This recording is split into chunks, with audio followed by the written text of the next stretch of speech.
Então fala você ligado aqui no canal, sou Eduardo Ferrari e trago assuntos importantes do Vasco. Antes eu peço a tua inscrição, aqui embaixo tem um botão vermelho inscrito, inscreva-se, lembrando que é sempre muito importante e também de graça a tua inscrição, então você que ainda não é inscrito aqui no canal, deixa essa moral aí, deixa essa força, reforça aqui embaixo a tua inscrição, reforça aqui embaixo o teu like, habilite o sino de notificações para todos os vídeos, copia o link do vídeo aqui, manda em grupos de Telegram, de WhatsApp, de Facebook, diz para todo mundo que tem vídeo novo aqui no canal Vasco Connection, deixa essa moral aí, é muito importante a tua inscrição, tem muita gente assistindo os vídeos aqui e acaba esquecendo de se inscrever, né? O que é normal. Então, assim, chegou agora, reforça aí a tua inscrição, reforça o teu like, vamos bater recorde de like aqui, pelo menos mais de 2.000 likes. Vamos lá, chegou agora, vamos bater aqui 2.000 likes. Cheguei, pô, dei o like aqui para dar uma moral pro canal, dar uma força aí pro canal, beleza? E habilite o sino de notificações para todos os vídeos. Por quê? Quando você ativa aí o sino das notificações, o YouTube entende que você gosta aqui do canal e entrega todos os dias, os vídeos aqui do canal no seu telefone, no seu computador. Ele, assim que eu gravar e publicar o vídeo aqui, chega para você aí no seu telefone. Então, primeiro a inscrição, depois o like, depois você habilita aí o sino das notificações. Valeu, galera? Obrigado pela moral aí, todos vocês. Gente, vamos falar de Vasco, né? O Vasco fez um jogo treino ontem contra a equipe do Boa Vista, o Carille rodou o elenco, colocou reservas, colocou o terceiro time para jogar também. É claro que ele está ensaiando ali ó, eu tenho que dispensar jogadores desse elenco, é um elenco ainda muito inchado, eu tenho uma folha super faturada, eu tenho que entender isso tudo, não é do dia para a noite, esses jogadores custam caro e não são titulares, e o Vasco vai reforçar ainda mais no meio do ano, tem uma janela doméstica aberta, tem isso tudo, galera, tem muita coisa acontecendo, parece que não, mas tem muita coisa acontecendo. O Vasco venceu por 2-1 e eu vou voltar no início aqui da minha fala, porque rodou o elenco. O Vasco não colocou o time principal. O Vasco foi ali com o terceiro time, sabe? Fez ali enfim, um rodízio, né, entre os jogadores, depois foi colocando, depois venceu o jogo no terceiro tempo e tudo mais. Gols, o Vasco venceu por 2-1. Gols foram marcados por Payet e também o Sforza. Gente, olha só, o que acontece? Esse ano, eu vou voltar até na fala do vídeo de ontem. O Fábio Carille falou, ó, não vou priorizar nenhuma competições, é o Vasco tem que entrar para disputar as competições e não participar, né? Então, eu preciso entender o elenco, eu preciso escolher, né, os jogadores que eu quero trabalhar, continuar, e os outros eu vou mostrar para o presidente, ó, esse aqui eu não tenho interesse, esse aqui não, esse aqui fica, esse aqui, enfim. Então, ele está fazendo isso, sabe? Então, ontem mais uma oportunidade. Por quê? Repetindo aqui, 3 competições. Dia 30 agora, estreia do Vasco no Campeonato Brasileiro contra a equipe do Santos. O Vasco avançou de fase na Copa do Brasil. O Vasco estreia no dia 4 na Sul-Americana. Ou seja, o elenco tem que estar fechado e também com espaço na folha para reforçar o elenco no meio do ano.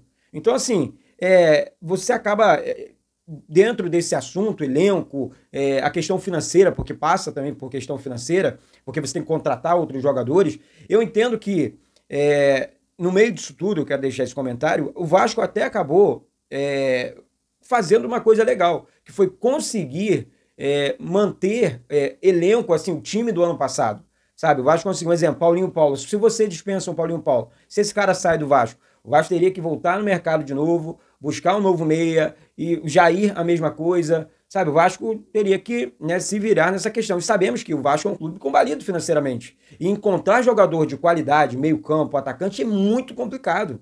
Prova disso, recentemente, o Vasco tentou contratar Bruma, Brian Rodrigues e muito complicado, não conseguiu. É o mundo do futebol, o futebol custa caro, jogador bom custa caro, né? Tanto que o Vasco pagou no Garré aí um dinheirão, né? É bom jogador, mas teve que, né, investir uma nota no jogador. Então o Vasco conseguiu manter o elenco, né, para a temporada 2025. Isso para mim já é uma grande notícia, um grande feito, porque assim, agora você vai enxugar o elenco, tá? Isso vai acontecer, aliás, isso está acontecendo, tá? E você vai, no meio do ano, corrigir, né, essa primeira janela. Isso aqui deu certo, isso aqui não deu certo, não vou contar com Souza, que jogou ontem, a informação que não se destacou nem contra a equipe do Boa Vista, Alex Teixeira, Jean Davi, entre outros atletas aí. Algumas questões técnicas, né, acho que são muito abaixo, ganha na casa dos 300 mil. Outras questões financeiras, um exemplo, Dimitri Payet, tô pegando pé do Payet, não tô, gente. Pelo amor de Deus, a questão do Payet é custo-benefício. O Payet ganha na casa de R$1,5 milhão de reais por mês. Então, assim, não é titular. É camisa 10 porque é camisa 10. A camisa dele é 10 do Vasco, mas não é o camisa 10 em campo.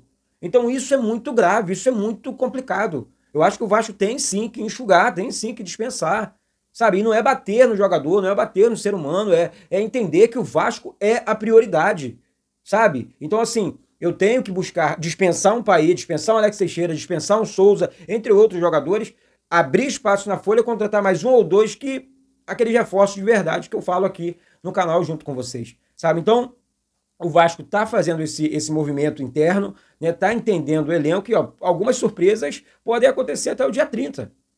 Algumas surpresas importantes. Ontem eu falei aqui sobre o Giancarlo, meia do Juventude, foi oferecido. Bom jogador. Dispensa o Paê que ganha 1,5 pau e contrata um Giancarlo que ganha na casa dos 200 mil. Olha só, ganha um jogador acostumado com o futebol brasileiro, acostumado com o Vasco, conhece o Vasco, é brasileiro, bom de bola, que eu gosto do futebol do Giancarlo, e bem mais barato. Bem mais barato. Eu acho que é um jogador que vai entregar muito mais. Estou dizendo que tem nada, que o Vasco está negociando, que o Vasco está... Nada disso. É um jogador que foi oferecido, é normal. E aí você contrata um jogador, exemplo, tá? O Vasco pode contratar outro meia. Mas pro lugar do Paê, né? Ó, dispensei o Paê que ganha 1,5 milhão, contratei, exemplo, tá, gente? Giancarlo que ganha 200 mil. Economizei, fiz uma economia absurda, né? E contratei um jogador que vai entregar na temporada, nos campeonatos, porque justamente pelo que eu falei aqui, a questão envolvendo a questão do cara conhecer o futebol brasileiro, do cara conhecer o Vasco, isso é muito importante, a torcida do Vasco. Outro jogador, o Daverson, né, que demonstrou interesse, ele tá negociando, o empresário dele negocia com outros clubes, não sei o quê, foi oferecido para não sei quem. Gente, isso é normal. Eu acho que quando é o seguinte, quando o jogador demonstra um interesse de jogar no Vasco, eu acho que o Vasco tem sim que fazer um esforço a mais. Porque olha só, desde o momento que o cara, olha só, eu tô pronto para jogar, eu quero jogar no clube, vamos ajustar aqui o salário, vamos chegar num denominador comum para que eu possa vestir a camisa do meu clube do coração. Eu sei jogar, e acho que o Davidson não precisa provar nada para ninguém aqui. É muito bom de bola, é um menino que sabe das coisas, é um jogador que chega ali para a posição do Verratti. Temos só o Verratti, o que é muito grave, porque assim, perdeu o Verratti. E aí, qual outro centroavante? Na base? Não tem. Nem na base tem esse centroavante reserva. O GB saiu. Então, assim, é uma situação que o Vasco precisa mesmo, nessa janela doméstica, na minha opinião, correr atrás para, de repente, fazer os últimos ajustes, né, para o elenco, para sequência da temporada, repetindo aqui, o que o Vasco vai disputar depois de muitos anos numa competição internacional, né, que é muito importante para um clube da grandeza do Vasco, tem que estar, gente, numa competição internacional, tem que estar disputando, tem que estar, enfim, tem que estar na parada. Então, assim, é sul-americano, que vem uma Libertadores. Copa do Brasil, o Vasco vai conseguir avançar ainda mais, mata-mata, decidindo em São Januário. Campeonato Brasileiro, dá para chegar, brigar nas cabeças. É um campeonato muito difícil, mas dá para chegar. Né? Tem 3 clubes, assim, acima da média. Flamengo, Palmeiras e Botafogo. O resto, para mim, é igual. Não tem ninguém, isso aqui não assusta, não. Dá para ainda mais dentro de São Januário. Temos um bom time, vou bater nessa tecla aqui. É que quando não ganha, enfim, o time é horroroso. Enfim, eu acho que não é bem isso, não. Então, a melhor decisão hoje voltando aqui, recapitulando, é realmente entender o elenco, dispensar jogadores, abrir espaço na folha, corrigir se tiver oportunidade. Os últimos detalhes do elenco agora, no início, né, nessa janela doméstica, sequência da temporada, aí no meio do ano, a principal janela, né, abre, aí você contrata outros jogadores e tudo mais. E a manutenção do time. Sobre as vendas, né? Eduardo, mas o Vasco tem que vender também, o Vasco tem que fazer caixa. Gente, hoje o Ryan, tá? E muita gente ontem, Eduardo, mas não tem jeito, o Ryan vai ser a maior venda da história do Vasco. Eu não sei qual o motivo aqui da galera, não, até parece, porque isso. Gente, que mais. O menino é joia da nossa base, é seleção brasileira, tem uma multa lá em cima, né? O Vasco assinou uma renovação de contrato. Então, que comentário é esse? Não, porque, pelo amor de Deus, o Ryan será a maior venda da história do Vasco. O Vasco precisa fazer caixa e temos que dar força para esse tipo de coisa, de informação. Sabe, temos que ajudar o clube nos comentários, para o clube entender, através de você, torcedor, a galera que está aqui junto comigo. Eduardo, é isso mesmo, o Vasco tem que fazer caixa, então é normal vender jogadores da base, emprestar para outras equipes, como o Lucas Eduardo, exemplo, emprestado aí para o Cuiabá. Jogador de destaque da nossa base. Para quê? Ganha destaque lá, não vai jogar. Temos Tietê, Hugo Moura, enfim, Jair ali no meio campo, o próprio Sforza. Então, assim, dificilmente o Lucas Eduardo teria espaço ali na volância do Vasco, porque temos muitos jogadores, né, na posição. Então, assim, é isso, o Vasco tem que fazer esse tipo de movimento, tá? E o Vasco tá correto, tem que fazer, tá correto. Agora, o Carille vai ter que encontrar o time, o Carille vai ter que entrosar, esse é o papel do Carille, do Fábio Carille, técnico do Vasco. Sabe, ele tem agora, na minha opinião, peças importantes. Eu falei aqui, não é esse time de terror todo, não. O Vasco tem um bom time, sim. Cabe ao treinador encontrar um padrão de jogo, enfim, aí a preparação física, a equiparação física, né? Então, assim, entrosamento pro time e tudo mais. Então, se é o treinador, preparação física, a comissão técnica no todo, sabe? É um trabalho firme do técnico, sério, e dá para encontrar um bom Vasco, né? Um bom Vasco para a temporada. E eu falei aqui também sobre o Garré, né? Que é um jogador que joga muito, argentino, muito bom de bola, cara, assim, mas não é ponta, é meia. Tá? É meia, joga por dentro, constrói muitas jogadas, habilidoso, canhotinho, chuta muito bem, cai ali pelo lado direito, consegue jogar pelo lado esquerdo também. Grande contratação do Vasco. Ah, Eduardo, mas ainda não teve nem tempo, né, gente? O cara jogar, disputar, que chegou no final do Campeonato Carioca. Agora sim, Campeonato Brasileiro vem aí, né? Vai ajudar, na minha opinião.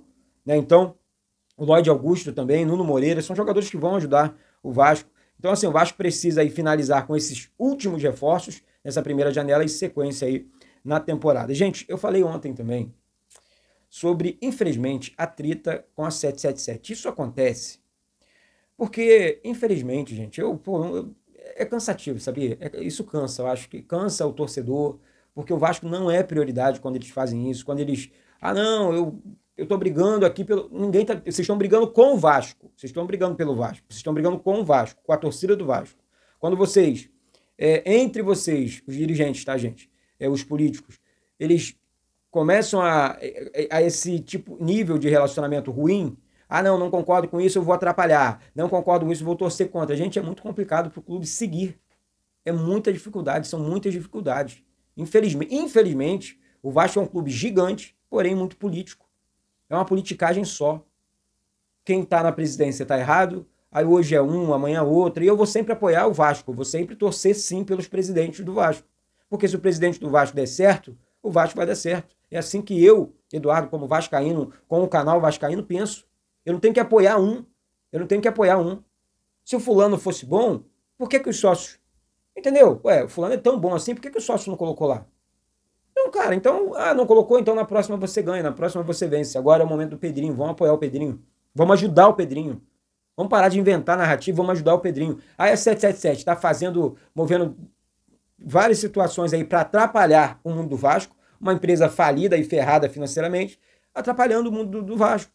O Vasco está tentando negociar a SAF, tenta, né, com outras empresas aí uma venda, e a 777 está sempre ali, querendo aparecer, querendo a justiça, a audiência. Para quê, meu Deus do céu? É muito mais fácil para a 777 vender os 35% dela, né, na questão da SAF, e sai fora. Vaza de vez, some.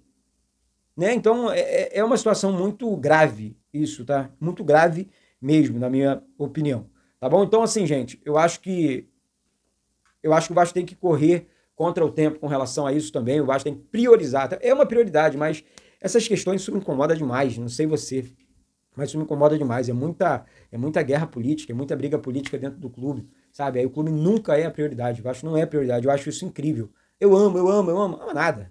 Ama nada. Não acredito nesse amor. Não acredito. Sabe? Eu acredito no amor da torcida. Que quando tem uma campanha, vai lá, de sócio, vamos bater recorde.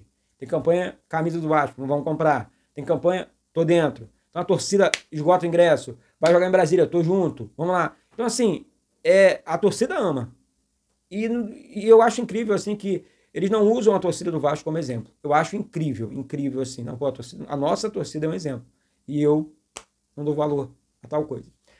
Então é isso, galera. Eu vou deixando aqui esse vídeo, mais um vídeo no domingo. Eu espero que você goste, espero que você, né, deixe aí aquele like maroto, habilite o sino de notificações, faça a tua inscrição aqui embaixo, vamos para cima, porque isso aqui é Vasco da Gama. Um beijo no coração de todos vocês, saudações vascaínas.